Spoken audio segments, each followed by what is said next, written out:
Is premium connectivity worth it? Is a question I see asked a lot. Should you pay for your car to have an internet connection or just tether your phone's hotspot? Well, as someone that has done both, it's complicated, as Tesla has somewhat sneakily locked some features that we'll be discussing behind premium connectivity that are actually very, very useful. Also, I'll be showing you a way to get premium connectivity at a discount or even free, and not only how to use your phone's hotspot while in drive, but have it automatically turn on and off every time you get in and out of the car. So first up, let's talk about the free trial, and how long you get depends on which vehicle you purchase. It used to be that everyone got a year of it for free, but Tesla has since lowered it to 30 days on the 3 and Y. At the time of this recording, they are still giving S and X purchasers 1 year. Now, if you're purchasing used from Tesla, you will get 30 days from delivery, and if you're purchasing privately, same thing, 30 days from the time of transfer, though I do think you need to contact Tesla and inform them that you purchased privately for them to give you the free trial. Now, secondly, is something you need to know if you're purchasing a Tesla that was ordered after July 20th, 2022. So if you're buying a used late 2022 and up car, this is you. Standard connectivity is no longer included for free for the lifetime of the car and now only lasts for 8 years. I say only as if that's not a really long time, but there are some people that are actually putting, Tesla's money where their mouth is and are planning to keep these cars for a really long time. As of right now, Tesla is stating that upon the expiration of standard connectivity, features such as maps, navigation, voice commands, and more may be removed. Also, currently, you are not able to purchase standard connectivity as it is included in premium connectivity. So once your standard connectivity is up, as far as we know, there's no way for you to just get standard connectivity. You have to buy premium connectivity. Now, what does premium connectivity actually include? Because Tesla's site leaves some information out. First is live traffic visualization, which in simple terms means the orange and red overlays on the map that indicate heavy traffic. But that's not all. It also includes traffic icons such as stop signs and stop lights. There's also a bunch more like speed cameras, police, construction, and just a ton. But I've never personally seen anything that's not a stoplight or stop sign. Now, while the traffic indicator is nice, for example, I remember on my way home from the eclipse at the beginning of this month, there were multiple times I knew to get ready to go from highway speeds to a dead stop because of just a straight red line on the map. But I wouldn't say that's a deal breaker. However, the ability to see traffic lights and stop signs kind of is a deal breaker in my opinion. Tesla hasn't integrated the traffic icons into the voice nav, but at least it shows you. If you use or have used Apple Maps, then this will be somewhat familiar, as Apple Maps will tell you to go past this light and turn at the next one. And in my opinion, these traffic icons help with navigation and environmental awareness tremendously, especially if you're in a condensed area with tons of side streets. No more asking yourself if you're turning at the light, or the turn that's 50 feet in front of the light, or the turn that's 10 feet before the light. It's just so nice. Also, quickly going back to how the car will tell you about heavy traffic, a little fun fact, even though you can't see the traffic, the car can still see the traffic and will route you the fastest way. So internally, it's still using traffic data. Next up is something else that I believe helps with environmental awareness: satellite view maps. I can't tell you how many times I'll be riding to a new place like a supercharger or something where they tend to be in the backside of a parking lot, and now I know what to expect because I can see them via the satellite maps. No, it's not always super up to date. I've been to places before where the satellite map just shows an empty lot and it's just all dirt, but in reality there's a parking lot and multiple buildings. But for the most part, they're pretty up to date. Sometimes I'll switch off satellite maps just to change up the look, but I always end up coming back when I actually need to navigate. Karaoke is next, and I'm not gonna lie, I've used this maybe one time and that's it. If you have kids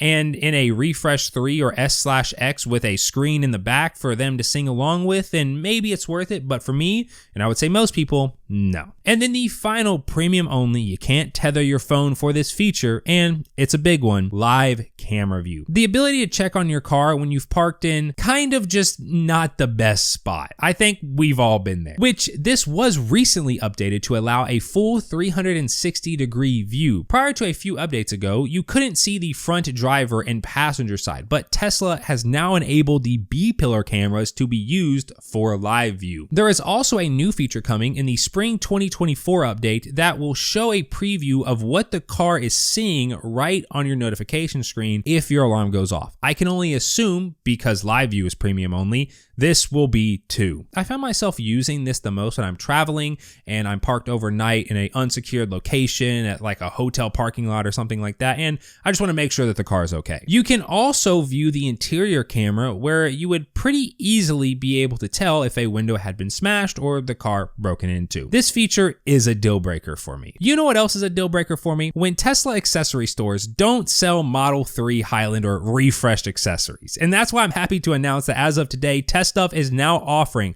all of our most popular accessories for the refreshed Model 3 or the Highland, whatever you want to call it. Screen protectors, yes, for the front and rear, because your kid's kicking on the back of the seat. Well, now they're kicking your rear screen. Organizers, mud flaps, sunshades, and even our best-selling all-weather floor mats. And to celebrate not only the launch of our new Model 3 Highland accessories, but also Test Stuff moving, you can use code CYBERM3H for 15% off your entire order until Tuesday, May 7th. Doesn't matter if you get new Model 3 stuff or our very popular Model Y stuff, code CYBERM3H will get you 15% off your entire order. For the features that are accessible via Wi-Fi, aka your phone's hotspot if you're trying to save a buck. First, and probably the most important for a lot of people, music streaming. So Tidal, Spotify, Apple Music, and podcasts, as well as presumably Audible when that launches with the spring update. This is how I prefer to play music in the car. Yes, I know Bluetooth will provide slightly better audio quality, but having it all right on the screen is much more convenient and worth it, in my opinion. Plus, using Bluetooth can sometimes cause volume issues, or at least it does for me quite often. Like, for example, I'll have the car announcing navigation and, I want to turn up the navigation volume to hear where it's telling me to turn, but it'll turn up the entire system audio. So whenever the music comes back, it's like super, super loud. Same thing happens on phone calls. I'll try turning up the person I'm talking to, and then when the call ends, my music comes back and it's just deafening. So yeah, excluding the random times I get in the car and for some reason it'll sign me out of Spotify or Apple Music, or it just won't load until I'm in drive and halfway down the street, the music streaming is great. Secondly is video streaming. Pretty much the same as the previous, just with video apps. So like, you got Disney Plus, Netflix, Hulu, YouTube, and more. These rarely get any use from me, but that's probably just due to my lifestyle. I work from home, short commute, never supercharging. I just don't have a need for them. However, when I do find myself grabbing a bite to eat in my car or waiting around for someone or something, the video streaming is really nice to have. I can find something I want to watch on YouTube via my phone and then share it to the Tesla for a better viewing experience. And finally, the internet browser, which I have never actually used, and half the time I forget even exists. So yeah. Okay, so for how to connect your phone via Hotspot to your car and have it auto-connect and disconnect automatically. For connecting, it's super simple. Just turn on your hotspot and connect via the Wi-Fi settings in the Tesla. You will also need to enable the Remain Connected in Drive option as well for obvious reasons. From there, you're pretty much good. The only other thing to note is that if you have FSD beta, the car does tend to use a lot of data, or at least that's what people have reported. So be mindful of that if you're on a limited hotspot plan. For how to have everything run automatically, well, it's pretty simple and easy to set up. And I will only be showing how to do it on an iPhone, but I assume Android has something like this as well that you could probably find with a quick Google search. Open up your Shortcuts app and click Automation at the bottom. Then select the plus icon in the top right and scroll down until you see Bluetooth. Select it. Now press choose next to device, and you should see your Tesla listed here, assuming you've set up Bluetooth with your car. From there, choose run immediately unless you'd like to confirm it. Make sure is connected is selected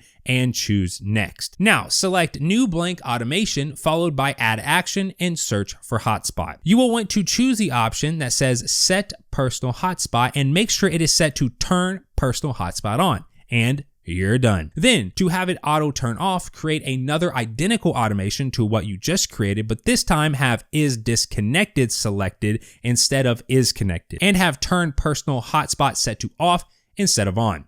Now, whenever you get in and out of your Tesla, your phone will auto hotspot without you having to do anything. Also, in case you're wondering if you need to actually use Bluetooth in the car, like selecting the Bluetooth app or stream music from your phone, you don't, right? It just auto connects in the background. But now, is premium connectivity worth it? Should you pay $10 a month or should you just hotspot your phone? In my opinion, and probably not too surprising with all the premium connectivity only features I said I really liked and was a deal breaker for me, I think it's 100% worth it. And even if they unlocked all the premium connectivity features to be available via Wi-Fi, I think I'd still pay for it. The convenience of the car having its own connection alone is worth it to me. Like, name another internet plan where $10 a month gets you pretty much unlimited data to stream music, videos, and almost whatever you want. And you can actually get it for a little bit cheaper than $10, around $8 if you pay for the year up front, or $99. You can even get it for free if you have 2,500 referral credits, which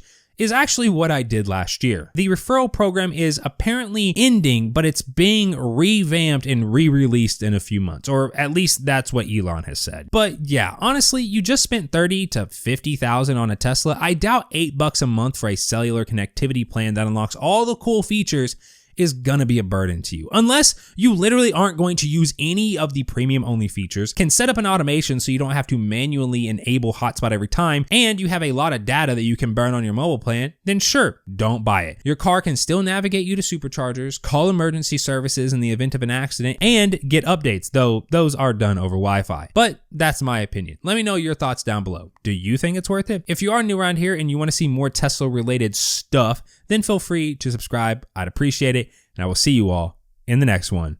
Peace.